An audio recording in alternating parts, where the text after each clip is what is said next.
అన్న నమస్తే. ఆంధ్రప్రదేశ్లో గవర్నమెంట్ మారి 6 నెలలు అయిపోయింది. ఎలా ఉందంటారు ఈ 6 నెలల కొత్త గవర్నమెంట్కి గడిచిన 5 సంవత్సరాల గవర్నమెంట్కి తేడాలు ఏమున్నాయంటారు? తేడాలో ఇప్పుడు ప్రజెంట్ అయితే చంద్రబాబు గారు సూపర్గా పరిపాలన చేస్తున్నారు. అలాగే కూటమి ప్రభుత్వం, జనసేనని, అలాగే తెలుగుదేశం పార్టీ వాళ్ళని, బీజేపీ వాళ్ళందరినీ కలుపుకొని రాష్ట్రం అభివృద్ధి వైపు, మరొక వైపు అలాగే సంక్షేమం రెండు కళ్ళలాగా రాష్ట్రానికి అభివృద్ధి సంక్షేమం అనేది రెండు కళ్ళలాగా చేయాలని చెప్పి చంద్రబాబు చాలా చక్కగా పరిపాలన చేస్తున్నారు. అలాగే ఈరోజు చూసుకుంటే ధాన్యం కొనుగోలు, గతంలో ధాన్యం కొంటే జగన్మోహన్ రెడ్డి హయాంలో ధాన్యం కొంటే 2 నెలలకు 3 నెలలకు డబ్బులు పడాయి. అదే ఈరోజు చంద్రబాబు గారి కూటమి గవర్నమెంట్ ఈ రోజుల్లో 24 గంటల ధాన్యం కొనుగోలు చేసి డబ్బులు వారి రైతుల అకౌంట్లకు వేస్తున్నారు. రైతులు చాలా సంతోషంగా ఉన్నారు. ఆరుగాలం పండించిన రైతులు ధాన్యం అమ్ముకోవాలంటే జగన్ గవర్నమెంట్లో కష్టాలు పడేవాళ్ళు. కానీ ఈరోజు 24 గంటల్లోనే డబ్బులు వచ్చేటప్పటికి వాళ్ళు అప్పులు తెచ్చుకొని ఉన్నదాంతో వాళ్ళ కుటుంబ ఏదన్నా ఆర్థిక పరిస్థితులు కానీ వాళ్ళ కుటుంబంలో మిగిలిన పిల్లల చదువులకి అనేక రకాలుగా ఉపయోగపడుతున్నారు. అలాగే ఈరోజు చూసుకుంటే పత్తి కొనుగోలు కూడా చాలా చక్కగా మనం సీసీఐకి అమ్ముకుంటే వారం 10 రోజుల్లోనే మన అకౌంట్లో డబ్బులు పడుతున్నాయి. అలాగే మద్దతు ధర కూడా 7,000 దాకా 7,200 దాకా మద్దతు ధర ఇచ్చారు. సూపర్గా ఉంది గవర్నమెంట్. అంటే ఇక్కడ మీరు ఒక్కటండి, జగన్మోహన్ రెడ్డి చెప్తుంది ఏంటంటే కనుక మీరు ఇందాక నుంచి రైతుల గురించి చెప్తున్నారు కాబట్టి దాని గురించి అడుగుతాను.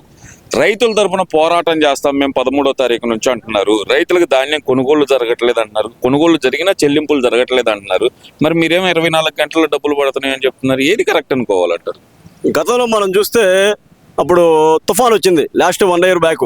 వచ్చినప్పుడు ఏం జరిగిందంటే మన జగన్మోహన్ రెడ్డి గారు పొలాల్లోకి వెళ్ళి చూడాల్సింది పోయి రోడ్ల మీద రెడ్ కార్పెట్ వేసి ఒక స్టేజ్లో గడుచుకొని స్టేజ్లో చూశాడు. మరి ఆయన ఏదన్నా పొలాలు చూడాలన్నా కానీ, లేకపోతే ఏదన్నా రైతుల బాధలు కానీ, లేకపోతే ఏదన్నా వరదలు వచ్చినప్పుడు కానీ చేయాలంటే హెలికాప్టర్లో తిరుగుతాడు, పైన ఆకాశంలో తిరుగుతాడు, లేకపోతే రెడ్ కార్పెట్ వేసుకొని బంతిపూలు చెల్లించుకుంటూ చూస్తూ ఉంటాడు. అంటే పొలాల్లోకి వెళ్ళాడు. కానీ చంద్రబాబు గారు గతంలో వరదలు వచ్చిన విజయవాడకి ఎలా పనిచేశారు? ప్రతి ఇంటికి రాత్రి 1 గంట 2 గంటలకు కూడా తిరిగి ప్రతి ఇంటికి తిరిగి ఎవరింట్లో ఏం జరిగింది, నష్టం జరిగిందని చెప్పేసి అంచనా వేసి కనీసం వాళ్ళ మోటార్ బైకులు కానీ, టీవీలు కానీ ఏ రిపేర్ వచ్చినా కానీ చక్కగా చేయించి పెట్టారు. గతంలో ఉన్న ప్రభుత్వానికి ఇప్పుడు కూటమి ప్రభుత్వానికి ఉన్న తేడా మీరే గమనించాలి. ప్రజలందరూ చూస్తున్నారు. అంటే ఇక్కడ నేను అడిగింది దాని గురించి కాదు, వరదల గురించి కాదు. ఇప్పుడు రైతుల గురించి, రైతులకు ధాన్యం పట్టలేదు అనేది రేపు 13వ తారీఖు నుంచి ఉద్యమం చేస్తాం మేము అంటున్నారు వైఎస్ఆర్సీపీ వాళ్ళు. మరి 13వ తారీఖు నుంచి కార్యాచరణ ప్రకటించారు. మరి దాన్ని ఎలా చూడాలంటారు? మరి రావాలి కదా, ఏదో ఒకటి చేయాలి కదా. ఇప్పటిదాకంటే ప్యాలెస్లో దక్కున్నాడు. ఇప్పుడన్నా జనాల్లో గత 5 సంవత్సరాల్లో ప్యాలెస్లో దక్కున్నాడు.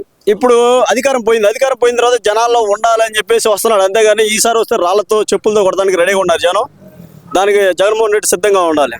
అదేంటి అసలు జనవరి 3వ వారం నుంచి ప్రతి జిల్లా కేంద్రంలో 2 రోజులు ఉంటాను, నేను ప్రతి కార్యకర్తని కలుస్తాను, ఏ ప్రాబ్లం ఉన్నా సరే నేను సాల్వ్ చేస్తాను అంటున్నాడు కదా. మరి సరే, ఇది బాగానే ఉంది. కానీ ముందర వాళ్ళ చెల్లి గురించి, వాళ్ళ అమ్మ గురించి, వాళ్ళ కుటుంబంలో వాళ్ళ చెల్లికి ఎంత వాట రావాలో, వాళ్ళ అమ్మకి ఎంత వాట రావాలో ముందర అవి సెట్ చేసుకుని జనాలకు రావాలని మేము తెలియజేస్తున్నాం. అది వాళ్ళ ఫ్యామిలీ మ్యాటర్ అన్న. ప్రజల కోసం పోరాటం చేస్తా అంటే ఫ్యామిలీ మ్యాటర్లు ఎంతవరకు కరెక్ట్? ఫ్యామిలీ మ్యాటర్ అంటే పాపం వాళ్ళ చెల్లెలే కదా 151 సీట్లు రావడానికి వాళ్ళ చెల్లెలే కదా ప్రచారం చేసి ఊరు తిరిగి మళ్ళా అధికారంలో రావాలని చెప్పింది. వెన్నుపోటుదారుడు అంటే నిజమైన వెన్నుపోటుదారుడు జగన్మోహన్ రెడ్డి. వాళ్ళ చెల్లెలు వెనకరించి పొడితే గొంతులోకి వచ్చింది పాపం. ఇప్పుడు షర్మిల గారు అది ఏం చేయాలి, అంతగా కోర్టులకి అటు ఇటు తిరుగుతుంది. మరి ఆయనేమో అసలు చంద్రబాబు వస్తే కనుక అసలు ఎవరు సంతోషంగా ఉంటారు? ముఖ్యంగా పేద మధ్య తరగతి ప్రజలకు అసలు పూర్తిగా సంక్షేమ పథకాలు అందకుండా ఆపేశాడు చంద్రబాబు నాయుడు. అదే నేను ఉన్నట్టు ఏదైనా డబ్బులు నొక్కేవని బటన్ నొక్కేసేవాడిని నేను అంటున్నాడు కదా మరి జగన్మోహన్ రెడ్డి. బటన్ నొక్కడం అంటే ఇక్కడ ఒకటి జరుగుతుందండి. గతంలో ఉమ్మడి ఆంధ్రప్రదేశ్ రాష్ట్రం ఉన్నప్పుడు హైదరాబాద్లో విజన్ 2020 అని చెప్పేసి స్టార్ట్ చేసి అక్కడ సాఫ్ట్వేర్ రంగాన్ని అభివృద్ధి చేశాడు. ఈరోజు ప్రతి పల్లెటూరు నుంచి కూడా, మన ఆంధ్రాలో కూడా ప్రతి పల్లెటూరు నుంచి కూడా ఒక పిల్లాడు చదువుకొని వెళ్ళి సాఫ్ట్వేర్ జాబ్ చేసి 1 లక్ష 2 లక్షలు ఇంటికి పంపిస్తున్నాడు. ఇప్పుడు మన గ్రామాలకు, అన్ని గ్రామాలకు కూడా ఇక్కడ తల్లిదండ్రులు హాయిగా కాలు మీద కాలు వేసుకొని హ్యాపీగా బతికేస్తున్నారు. అలాగే మన ఆంధ్ర కూడా అభివృద్ధి కావాలంటే చంద్రబాబు గారు ఖచ్చితంగా కావాలి. ఇక్కడ కూడా సాఫ్ట్వేర్ రంగం అభివృద్ధి చేయడానికి మన చంద్రబాబు గారు అలాగే కూటమి ప్రభుత్వం సిద్ధంగా ఉంది. అభివృద్ధి జరుగుతుంది. జగన్మోహన్ రెడ్డి పిచ్చి కళ్ళకి అంటున్నాడు మళ్ళీ నేను వస్తానని. దాదాపు ఇంకా కనుమరుగయ్యే పరిస్థితుల్లో వైఎస్ఆర్సీపీ పార్టీ ఉంది. అరే మీరేం కనుమరుగైపోయిందని మీరు అంటున్నారు. ఆయన 2028 నేనే ముఖ్యమంత్రి అని గట్టిగా చెప్తుంటే ఓ పక్కన అలాగే పిచ్చి కళ్ళ కానీ 151 సీట్లు వచ్చిన జగన్మోహన్ రెడ్డి పిచ్చి కళ్ళ కానీ 151 మధ్యలో హై తీసేసి జనం 11 సీట్లు ఇచ్చారు. ఈసారి ఆ 11 కూడా రావు, ఒకటి కూడా వచ్చిందో రావు, నమ్మకం తక్కువగా ఉంది.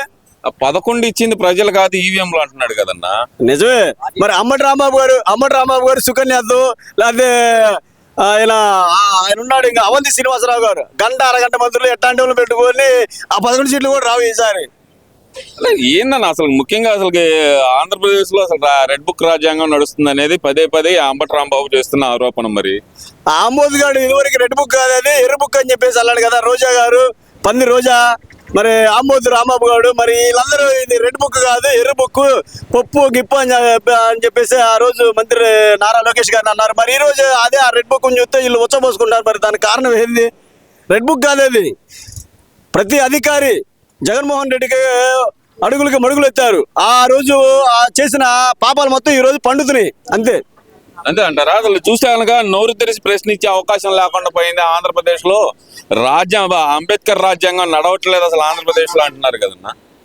ఒకటి మా కూటమి నాయకులు మాత్రం ఒకటే చెప్పారు, ఎక్కడ ఆంధ్రప్రదేశ్ లో అరాజకాలు జరగకూడదు. ఏ పార్టీ నుంచి అయినా సరే మా అధినేత చంద్రబాబు గారు చెప్పారు. ఏం చెప్పారు? ఈవెన్ వైసీపీ పార్టీ ఆడవాళ్ళు కూడా ఎవరు కించపరిచేలా మాట్లాడకూడదని ఆదేశాలు జారీ చేశారు.